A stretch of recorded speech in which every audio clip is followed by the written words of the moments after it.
Môre geliefde, baie welkom op hierdie pragtige woensdagoggend. Volgens staan ons stil by die woord leer. En dan leer by die meester. Kom ons lees ons teks vanoggend. Markus 8, wat baat dit die mens immers as hy die hele wêreld as wins bekom, maar sy lewe verloor? Hoe leer ons by God? Vra ons elke dag.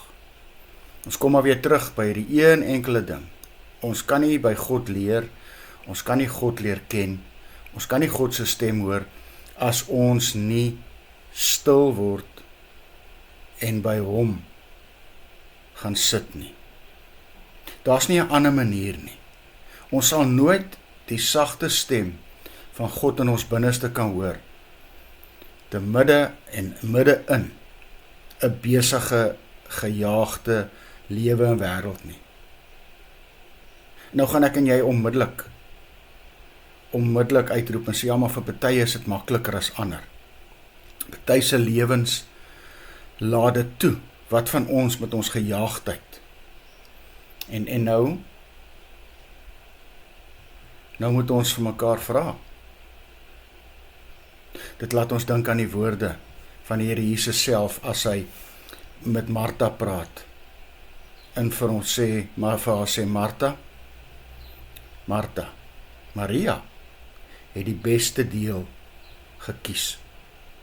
Hier gaan dit in die lewe oor keuses. Kies dan vanmôre om tyd deur te bring.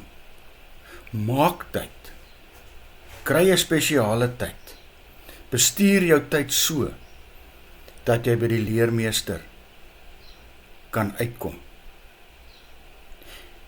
Ek haal iemand aan wat gesê het, daar is 'n groot verskil tussen die wysheid van 'n verligte mens en die wysheid van 'n toegewyde mens. Die kennis wat van bo vloei deur God se uitstorting is beter as die kennis wat pynlik verkry word deur die intelligensie van die mens self.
Here Jesus, ek wil elke dag tyd by U deurbring, sodat U my sal leer wat belangrik is in hierdie lewe.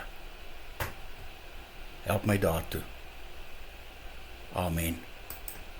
Mag jy dan saam met my geliefde ook so 'n lieflike dag hê.